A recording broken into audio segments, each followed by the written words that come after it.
Welcome to student journey. मैं आपका दोस्त, मैं आपका होस्ट शिवम नायक के साथ let's start the topic. Student journey में आज का हमारा टॉपिक है माइंडसेट। अगर माइंडसेट को वन वर्ड में बोला जाए तो मानसिकता। अगर उसकी डेफिनेट बोली जाए परिभाषा, किसी काम में फोकस पूरे मन और सफर से उस काम को करना। और माइंडसेट आजकल स्टूडेंट को स्टडीज में और बिजनेसमैन को बिजनेस और वर्कर को जॉब करने में वो अपने काम को लेकर सीरियस नहीं रहते, उनको मन नहीं लगता उन कामों में। वो बोलते हैं हम बोर होने लगते हैं, वो बोलते हैं हमारा इसमें मन नहीं है, हम दूसरा काम करना चाहते हैं, ये काम अच्छा नहीं है। ये सब एक बहाने होते हैं। उनका मेन रीजन होता है माइंडसेट। उनकी मानसिकता नहीं होती कि वो एक काम को पूरा कर पाए, वो बीच में छोड़ देते हैं। यही रीजन है कि बिजनेसमैन अपने बिजनेस में, स्टूडेंट्स में और वर्कर अपनी जॉब में सक्सेस नहीं होते। वो खुद ही खुद दूसरा काम ढूंढने लगते हैं। वो देखते हैं कि दूसरा पर्सन सक्सेस हो रहा है उस, और वो उस काम को ज्वाइन कर लेते हैं। वो अदर मतलब काम को ज्वाइन करते हैं और इसमें वो देखते हैं कि मतलब हम एक महीना अच्छे से करते हैं, 1 से 2 महीने तक वो अच्छे से करते हैं। फिर धीरे धीरे वो उनका काम का जो जोश उल्लास, जो मनोरंजन था, उसमें जोश कम होता रहता है। धीरे धीरे वो उस काम से बोर हो जाता है, वो काम भी छोड़ देते हैं, वो गिव अप कर देते हैं। उनके हाथ निराशा लगती है। ये इसलिए होता है क्योंकि आपका खुद का माइंडसेट नहीं था। उस पर्सन का जो सक्सेस हो गया, उसका एक पावरफुल माइंड सेटअप था। उसका था कि चाहे कुछ भी हो जाए, मुसीबत आए, प्रॉब्लम आए, सेक्रीफाइस करना पड़े, वो पर्सन उस काम को लेकर बहुत ही स्ट्रॉन्ग माइंड सेटअप के साथ वो बस अपने जीवन में उस काम से सफलता हासिल करना है। और जो फेलियर लोग होते हैं वो अपने माइंड सेट को नहीं स्ट्रॉन्ग करते, इसी कारण वो फेलियर होते हैं और सफलता हासिल नहीं करते।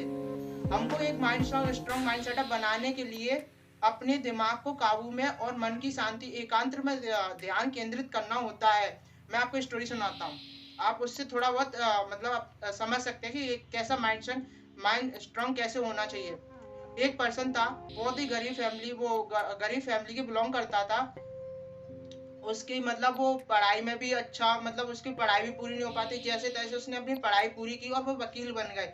पर वो वकील बनकर भी कुछ नहीं कर पा रहे थे अपनी लाइफ में। अपने माँ पापा, अपनी फैमिली के लिए कुछ सपोर्ट नहीं कर पा रहे। तो उन्होंने क्या किया, 31 साल की उम्र में उन्होंने एक बिजनेस ट्राई किया और वह बिजनेस में फेल हो गए। 32 साल की उम्र में उन्होंने स्टेट का चुनाव लड़ा, उसमें वो हार गए। 33 साल की उम्र में फिर उन्होंने एक न्यू बिजनेस ट्राई किया और वो हार गए। 35 साल की उम्र में उनकी मंगेतर का निधन हो गया। 36 साल की उम्र में फिर उन्होंने चुनाव लड़ा, नर्वस ब्रेक डाउन हो गए। और फिर उन्होंने 41 साल उन्होंने फिर चुनाव लड़ा, वो हार गए। 45 में उन्होंने सीनेट का चुनाव लड़ा, फिर वो हार गए। 48 साल की उम्र में कांग्रेस के खिलाफ, कांग्रेस के साथ चुनाव लड़ा, वो फिर हार गए। 55 साल उन्होंने फिर सीनेट का चुनाव लड़ा, फिर वो हार गए। फिर 58 की उम्र में वाइस प्रेसिडेंट का चुनाव लड़ा, वो फिर हार गए। 60 साल की उम्र में वो पहले व्यक्ति जो लिंकन साइन करते थे और वो 16वें राष्ट्रपति बने थे अमेरिका के, उनका नाम था अब्राहम लिंकन। देखा उनकी लाइफ में कितनी मुश्किल आई थी, उन्होंने कितनी प्रॉब्लम फेस की। मतलब 14 बार चुनाव आ रहे, पर उन्होंने गिव अप नहीं किया। उनका माइंड स्ट्रॉन्ग था कि भाई मुझे अपने लिए कुछ करना है, मतलब मुझे अमेरिका का राष्ट्रपति बनना है। वो चुनाव में हारते गए। एक टाइम पे तो उनकी मंगेतर, उनकी फैमिली ने सपोर्ट करना छोड़ दिया, पर उनका माइंड स्ट्रॉन्ग था कि भाई मुझे जाना है, मुझे पता है मेरी मंजिल कहाँ है। इसलिए उन्होंने एक स्ट्रॉन्ग माइंडसेट बनाया। इसी प्रकार हमको भी अपना माइंड सेट स्ट्रॉन्ग बनाना और अपने लिए कुछ हासिल करना है, सफलता हासिल करनी है। स्ट्रॉन्ग तो बनना पड़ेगा, चाहे आप बनो चाहे अपने माइंड सेटअप को बना। माइंड सेट तो सोच आपकी सही पॉजिटिव रहेगी तभी आप कुछ कर पाओगे। अब ऐसे माइंडसेट बनाने के लिए इनके मैंने बहुत स्टडीज करने के बाद मुझे पता चला इनकी 5 सबसे अमूल चीजें जो अपनी लाइफ में रोज करते थे, जिससे इनका इतना स्ट्रॉन्ग मानसिकता बनी। पहली, ये अपने अपने आसपास लोगों से पॉजिटिवली बात किया करते थे, अपनी मानसिकता को पॉजिटिव सकारात्मक सोच रखते थे।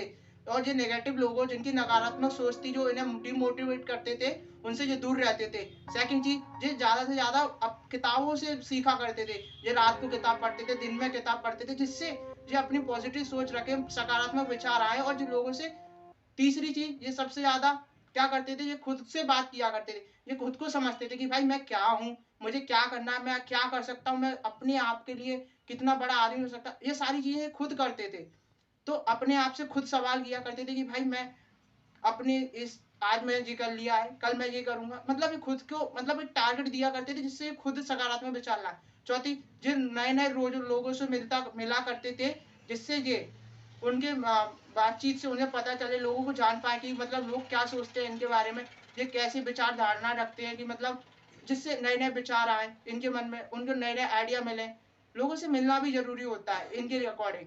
और पांचवी चीज ये रोज सुबह सुबह अपने योगासन और वर्कआउट वगैरह, जिससे आप मॉर्निंग वॉक पे या कह सकते हैं सुबह की टहल वगैरह, जिससे ये शांति से एक आराम से अपने मन को शांत रख सकते थे, जिससे ये हमेशा अपने गहर अध्ययन में जाते थे और सोचते थे गहराई से। इस कारण ये बहुत ही स्ट्रांग पावरफुल माइंड सेटअप वाले पर्सन थे। इसलिए हमको भी ऐसे पर्सन से कुछ सीखना चाहिए। ऐसी हैबिट्स मैं अपने लिए डेली और आपके लिए लाता रहूंगा। धन्यवाद।